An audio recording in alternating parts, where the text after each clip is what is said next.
મારે મારે તો થેલેસેમિયા મેજર છોકરી છે હે હા તો મારે ક્યાં જવાનું લઈને એને તો હવે આ સરકારને જોઈએ છે તો અમારે તો કાંઈ બીજી બારી તો છે નહીં, ક્યાંય જઈ શકે એમ છે નહીં, તો અમારે ભાડે રહેવાનું થાય. હવે અમારી ઉંમર થઈ ગઈ તો સરકારને જોઈએ છીએ તો અમે લાસારી થઈ ગયા, ઉંમરવાળા થઈ ગયા. અટાણ કોણ મકાન બનાવી દે? કોઈ ભાડે નથી દેતા. 7,000 ભાડું કરી દીધું, 4,000 હોય એને 7,000 કરીને તોય આપણે એને દાબમાં રહેવાનું. હા, અમને જગ્યા આપો સરકાર આગળ, એવું કહેવા આવ્યા છે કે અમને જગ્યા આપો તો અમે રહી જઈએ શાંતિ. તો હવે આ ડિમોલેશન કરવા આવે તો અમને દુઃખ તો લાગે ને ભાઈ, કે આ નહીં કે લેવાના નહીં દેવાના, એમને આવીને એમ કહી દે કે હવે આ 3 દિન ખાલી કરી નાખજો. કેમ ખાલી કરીને જવું? કે મકાન તો મળવું જોઈએ ને. રાજકોટ શહેર અને રાષ્ટ્રના વિકાસ માટે જો સરકાર વિકાસ કરી અને પાડતી હોય તો અમે સ્વેચ્છાએ આપી દેવા તૈયાર છીએ. રટાણ એમને ખાલી રહેવા પૂરતું રહેવા દીધું છે, બાકી બધું તોડી નાખ્યું છે. આપણે શોખું જ વાત છે ને, તો જોઈ આવો તમે તાર જોઈ લ્યો. હા તો જોઈ લ્યો, એટલે હાથે તોડી નાખ્યું છે. અને અમુક હાવ ગરીબ છે જે લોકો ખુદની મહેનત કરીને જે ટકનું લઈને ટકનું ખાય છે, રોજનો 600 રૂપિયાની એની સેલેરી છે, એનું કાંઈ ભેગું નથી. 10 માણસનો પરિવાર કઈ રીતના રહેશે?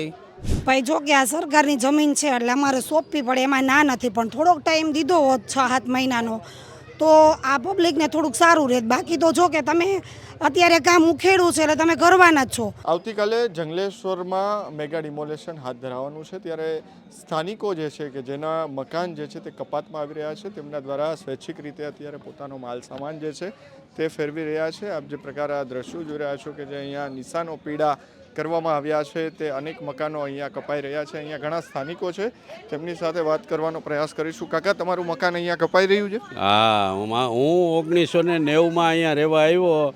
1994માં મેં મારું પોતાનું મકાન લીધું. આદિ લગી આટલા દીથી અહીંયા રહીશી.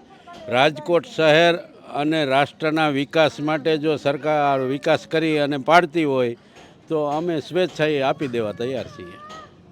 આ શેરીની અંદર કેટલા મકાનો તૂટી રહ્યા છે? આ શેરીની અંદર આમ ગણો તો અમારે આ શેરી નંબર 18માં લગભગ 20 મકાનો જાય છે આ ટીપીના રોડમાં. તમને અગાઉ નોટિસો ને બધું આપી દેવામાં આવ્યું છે તંત્ર દ્વારા? અમને નોટિસો 1999માં પણ આપી હતી અને 2024માં આપી હતી અને અત્યારે પણ આપી છે. બરાબર. અત્યારે સ્વૈચ્છિક તોડવાનું શરૂ કરી દીધું છે બધા? સ્વેચ્છાએ અમે તોડવાનું શરૂ કરી દીધું છે. જો રાજકોટ શહેર અને રાષ્ટ્રના વિકાસમાં અમે સહભાગી છીએ. બિલકુલ. અન્ય લોકો છે તેમની સાથે વાત કરીશું. માસી, શું કહેશો? તમારું મકાન તૂટે છે? હા, અમારું મકાન તો તૂટે છે સાહેબ. તો હવે તો અમે તો ભાડે રહેવા જવાના જ છીએ કે હવે તો અમારા મકાન થતા તો વાર લાગે. તો હવે આ સરકારને જોઈએ છે તો અમારે તો કાંઈ બીજી બારી તો છે નહીં, ક્યાંય જઈ શકે એમ છે નહીં, તો અમારે ભાડે રહેવાનું થાય. હવે અમારી ઉંમર થઈ ગઈ તો સરકારને જોઈએ છીએ તો અમે લાસારી થઈ ગયા. કેટલા વર્ષોથી તમે આ મકાનમાં રહી રહ્યા છો? 30 વર્ષ થયા. 30 વર્ષ થયા રહી છીએ અમે આમ. હા, હારી આવ્યા છે એ બધા. તો એ સરકારને કાંઈ તકલીફ નહોતી પડી કે આવી રીતનું કરશે. તો આવું કરવાનું થતું હોત તો સરકારને જાહેરાત કરવી પડે કે આ ગરીબ માણસ મકાન આવા ન બનાવી શકે. ના, મોઢામાંય નથી ખાધું, મકાન બનાવ્યા છે. હા, તો એને સહાય આપતા નથી તો એને કાંઈક તો આપવું પડે ને. ઉંમરવાળા થઈ ગયા, અટાણ કોણ મકાન બનાવી દે? કોઈ ભાડે નથી દેતા. 7,000 ભાડું કરી દીધું, 4,000 હોય એને 7,000 કરીને તોય આપણે એને દાબમાં રહેવાનું. લાઇટ ન બાળતા, ખોટું પાણી ન બગાડતા, ખોટો અવાજ ન કરતા. આપણા ઘરે રહેતા હોય એવું તો ભાડે નથી રહેવા દેતા. છોકરાને કે તમે હોરા હોય ને ટેવ રાખી દો. હા, એટલે એ રીતની તકલીફ ઝાઝી પડે છે પણ સરકાર સમજી નહીં. ખોટું કહેવાય કે આ રોડ કાઢવાની રીતે અહીંયા રોડ કાઢીને એને શું કરવાનો થાય? આ કેટલી જગ્યા બધી છે કે અહીંયા જ રોડ નીકળ્યો, આદિ લગી ન કાઢ્યો તો એને 50 વર્ષ મોર કાઢવો હતો, 40 વર્ષ મોર કાઢવાનો હતો. અત્યારે જ કાઢ્યું તો માણસ તો અટાણે હાવ નતારા થઈ ગયા, ધંધા અટાણ નથી.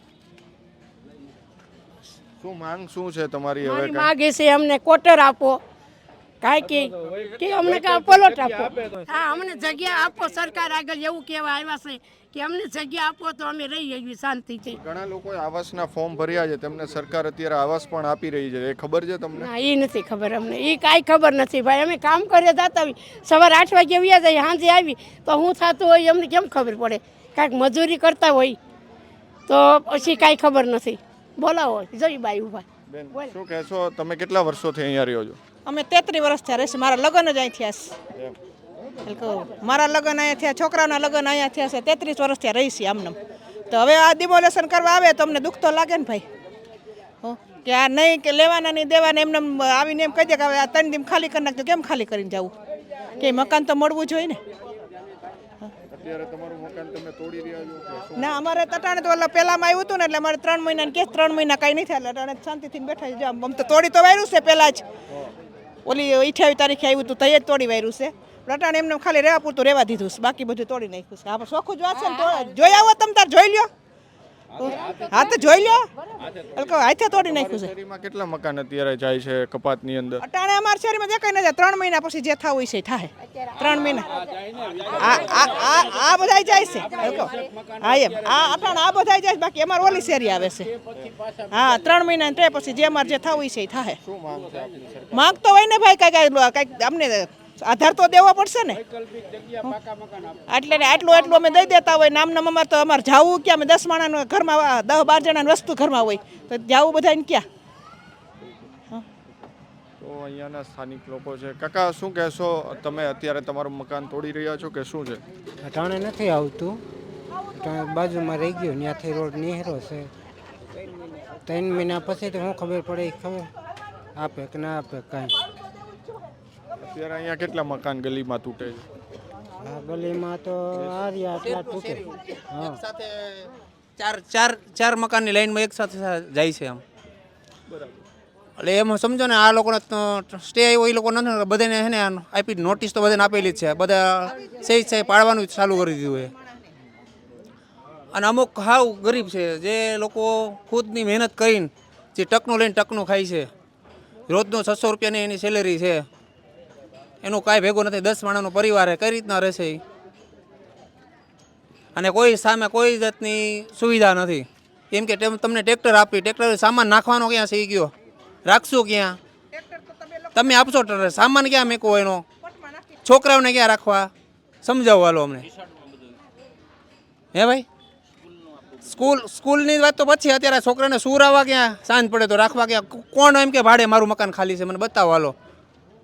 અમે પરિવારમાં 4 ભાઈઓ થઈ તો ક્યાં રાખવાના હે? અત્યારે ભાડે ક્યાં? કોઈ હે જ નહીં. અત્યારે આ લોકો બધે ભાડે જ ગોતે છે. તાર છોકરી માંદી પછી એમ કે ને તાર છોકરી માંદી છે. મારે તો બીમારીના ખાટલા મારે તો થેલેસેમિયા મેજર છોકરી છે.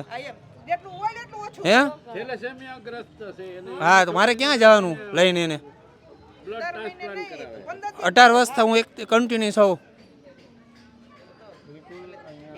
સ્થાનિકો છે તેઓ કહી રહ્યા છે કે ખરેખર ક્યાં જવું, લોકોની આંખમાં પણ આંસુ છે. કાકા, તમારું મકાન અહીંયા તૂટી રહ્યું છે? ના, મારું મકાન નથી. ક્યાં છે તમારું મકાન? અમે તો આમ બહાર રહી છીએ. કિરણભાઈ, એટલે બિલકુલ અહીંયાના જે સ્થાનિક લોકો છે કે જે અત્યારે 20 જેટલા મકાન આ શેરીની અંદર તોડવામાં આવી રહ્યા છે.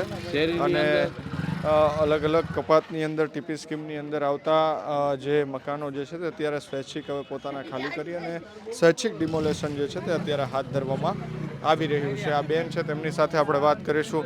બેન, શું કહેશો, અત્યારે ઘણા મકાનો જે છે તે હવે સ્વૈચ્છિક બધા પાડી રહ્યા છે? ભાઈ જો કે આ સરકારની જમીન છે એટલે અમારે સોંપવી પડે, એમાં ના નથી. પણ થોડોક ટાઈમ દીધો હોત 6-7 મહિનાનો તો આ પબ્લિકને થોડુંક સારું રહે. બાકી તો જો કે તમે અત્યારે કામ ઉખેડું છે એટલે તમે કરવાના જ છો. પણ સરકારની એટલી અપીલ છે કે આવું ન કરો કે જેથી કરીને ગરીબ માણસો રોડ ઉપર આવી જાય અને હેરાન થાય. છોકરા નાના હોય છે